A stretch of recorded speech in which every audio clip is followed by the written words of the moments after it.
Well. What's up, guys? Today I would like to address the tight end position and what the Bills should do to address the lack of production from their tight ends this past season. This season, Dawson Knox played in 12 games, caught 24 balls for 288 yards and 3 touchdowns. While Kroft played in 10 games, caught 12 balls for 119 yards and also had 3 touchdowns. Now, I personally like Tyler Kroft better, probably because he didn't play as much, and it didn't seem like balls were bouncing off his hands or face.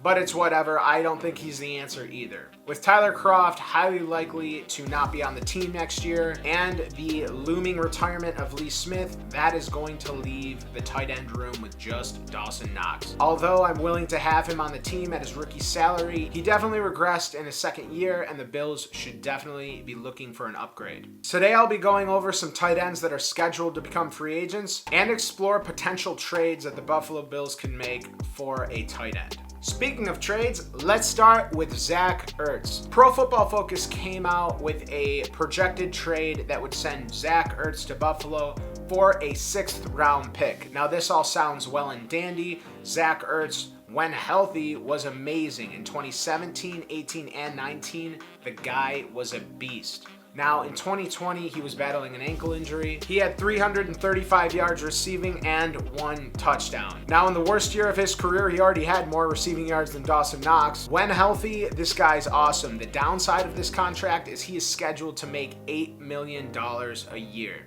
That's pretty steep. He's under contract until 2023. If the Bills do make this move, it is safe to say that they think they are getting the old Zach Ertz, which isn't that far-fetched. The guy's only 30 years old. He's under contract for 3 more years, and I think in the right situation, he can be the old Zach Ertz. He'd be a solid red zone target and a mismatch, a security blanket, if you will, and a red zone threat. Now, it all boils down to how much money you think you should pay him, but if the Bills could make this work, say they don't get J.J. Watt, don't resign Matt Milano, they're going to have some space. They can definitely restructure some deals, and I wouldn't be opposed to taking this on, especially for a 6th round pick. An interesting free agent name out there, Rob Gronkowski. Let's talk Gronk. Very interesting free agent name out there. Yes, Rob Gronkowski is coming off of yet another Super Bowl victory. The future Hall of Fame tight end is 31 years old. He is most likely going to stay in Tampa Bay, but what if they can't pay him? They have a ton of free agents. They also have tight end O.J. Howard coming back from injury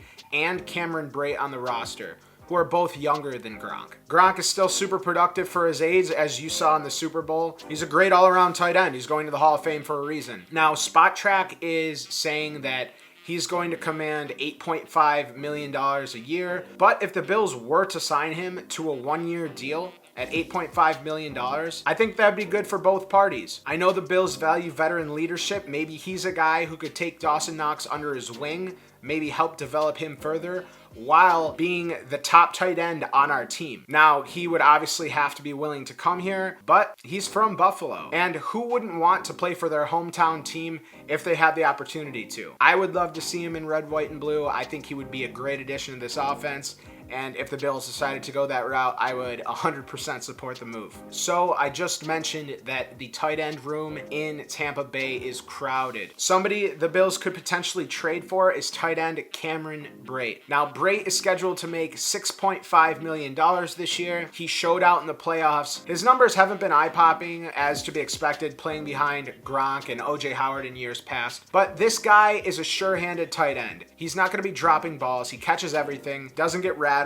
He's a great all-around player. The 29-year-old is under contract until 2023 with a pretty modest salary. I think if this guy gets an opportunity, he could really blossom into a number 1 tight end, or at least be a really good complement to Dawson Knox. He could realistically be moved for a 3rd or 4th round pick. Now, I know that seems a little bit steep, but if the market dries up and the Bills don't want to sign a top-tier guy, then this might be a really good option. Now, if the Bills do want to go the free agency route, other than Hunter Henry, who I'm really not even considering for the Bills because he's projected to get like $10.9 million a year, I'm just going to rule him out. But in my opinion, the top free agent that they could realistically go for is Jonnu Smith. Now, Jonnu Smith may likely be tagged by the Tennessee Titans. Smith's only 25 years old and projected to get $8 million a year. If he doesn't get tagged, I really like this option. The guy's a beast. He caught 41 balls for 448 yards and 8 touchdowns. He's a solid blocker and pass catcher, and if the Bills wanted to, he's definitely somebody the Bills could lock up long term and not feel very bad about it. He's young enough, and I think he's somebody who can really shine in the Bills offense. Another free agent name that I'm not so crazy about is Gerald Everett. Now, some of you may know Everett from the Rams. Spotrac is projecting him to make $7.3 million, and that is way too much for me. Yes, he had 40 catches for 417 yards, but he only had 1 touchdown, and at that price point, I would much rather explore Rob Gronkowski, Jonnu Smith, or a possible trade for Zach Ertz. I think Cameron Brate is actually a better tight end who is projected to get almost $1 million less than him. Now, the upside is Everett is only 26. However, he does not strike me as a guy who the Bills would want on their team. 1, because of money. 2, because although his blocking has improved, I don't think it's very good. And I don't think the Bills are going to pay a guy who's just going to be a pass catcher. I think they're going to want an all-around tight end. Okay, so my favorite option for the Buffalo Bills to go after, you got to get this guy, Dan Arnold. Dan Arnold in 2020 caught 31 balls for 438 yards and 4 touchdowns. Arnold is only 26 years old, and last year his cap hit was $750,000. I think Arnold is somebody who could really help the Bills stretch the field and be a mismatch at that position. The guy's got sure hands. He worked his way up from the scout team. He was previously with the Saints and last year the Cardinals. He's definitely a quality player who the Bills could get on the cheap. I've asked Gerald Everett for his blocking ability. Dan Arnold can definitely work on his as well, but he's not going to command nearly the same salary, and I think the Bills should definitely go after it. In my opinion, I think they have a potential to strike a home run with this guy. If he evolves into the big play tight end that I think he will, the Bills could have him at a manageable salary for years to come. Get Dan Arnold. That's going to do it for me. Thank you for watching. I'm sorry I haven't been uploading as many videos. I'm working on a Josh Allen documentary. That's been taking a lot of time. I have no idea when that's coming out because I'm not even close to being done with it. I want to reassure everybody that I'm not slouching. I have a few things in the works and they will be coming out when they come out,